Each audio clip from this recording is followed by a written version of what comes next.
Il est aujourd'hui encore à l'isolement après avoir été testé positif. Le président du Conseil national est avec nous pour évoquer notamment les mesures prises en principauté dans cette lutte contre la Covid. Bonsoir Stéphane Valéry.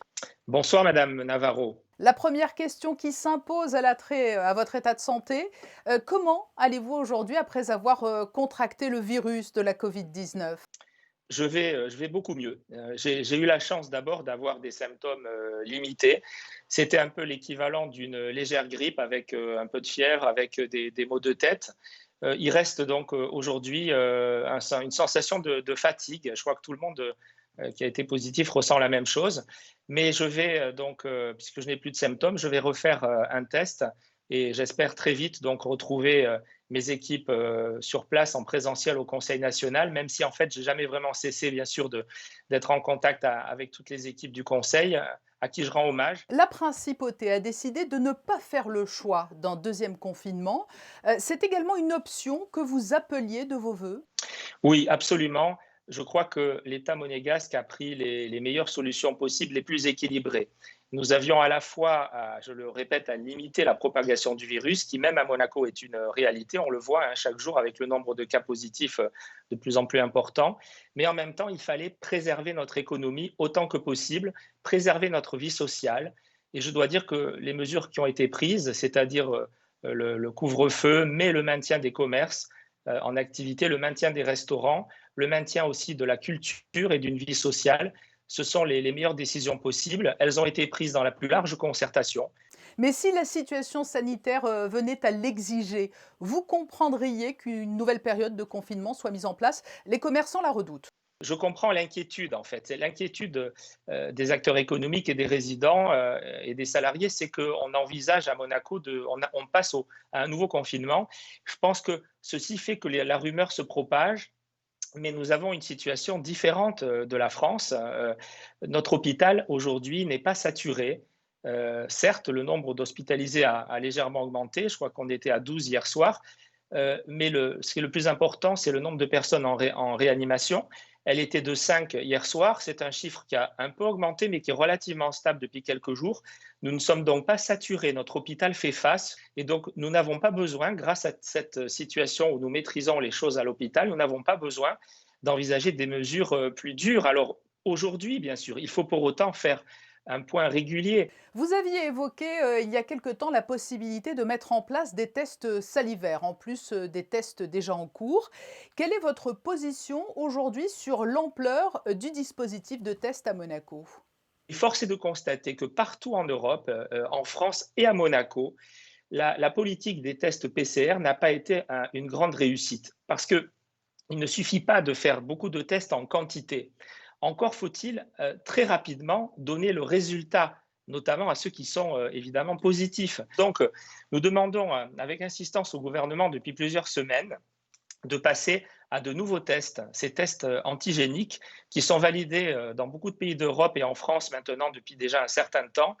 Et je dois dire que nous sommes très satisfaits de l'annonce du ministre d'État, donc toute récente, puisque le gouvernement a accepté de commander ces tests antigéniques qui sont, j'insiste, quasiment aussi fiables aujourd'hui que les tests PCR, mais qui ont l'avantage d'être beaucoup plus confortables lors du prélèvement et surtout beaucoup plus rapides. Autre volet de cet entretien, président, le budget primitif de l'État. Le gouvernement vient d'en dévoiler la teneur. Un budget qui, sans surprise, affiche un déficit de l'ordre de 114 millions. Compte tenu du contexte, il était difficile de contenir plus ce déficit? Nous sommes en phase avec le gouvernement, avec Jean Castellini, dans les grandes orientations qui ont été retenues. Il s'agit donc de préserver notre modèle économique et social. Et je souligne et je salue l'effort considérable l'année prochaine, 200 millions d'euros investis pour cette priorité pour nous absolue, qui est de bien loger dans leur pays tous les monégasques, donc 200 millions pour des constructions domaniales. On approuve aussi l'effort qui est fait pour le maintien à niveau de l'hôpital. Le centre hospitalier Princesse Grace est plus que jamais nécessaire avec la crise sanitaire.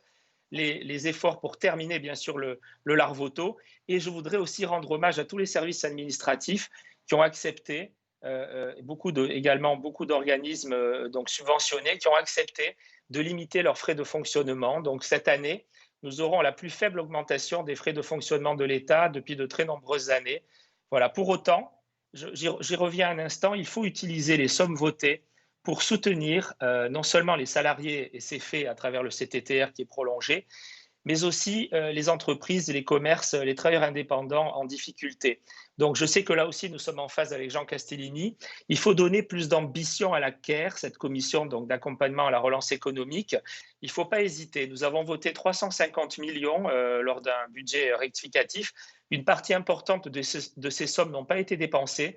C'est le moment, hein, je dirais, au-delà de la relance économique, hein, que nous approuvons, d'aider toutes ces entités en difficulté à travers la CARE. 2 élus y participent et bien sûr, ils prendront leur part à ces décisions. Tout autre chose, un projet de loi a été déposé sur le bureau de l'Assemblée portant sur l'aménagement du temps de travail. Cela fait débat, mais la situation économique actuelle rend nécessaire son examen aujourd'hui plus que jamais. Ce débat, on le voit déjà, divise profondément les partenaires sociaux. La principale organisation patronale et la principale organisation de syndicats de salariés ont clairement exprimé leur désaccord avec ce projet de loi. Nous sommes face à une crise, nous sommes face à des plans sociaux. C'est peut-être le moment, au contraire, de préserver la cohésion sociale et la paix sociale. Et quand on regarde dans le détail ce projet de loi, on se rend compte que l'objectif du gouvernement ne sera pas forcément atteint parce que j'ai été chef d'entreprise.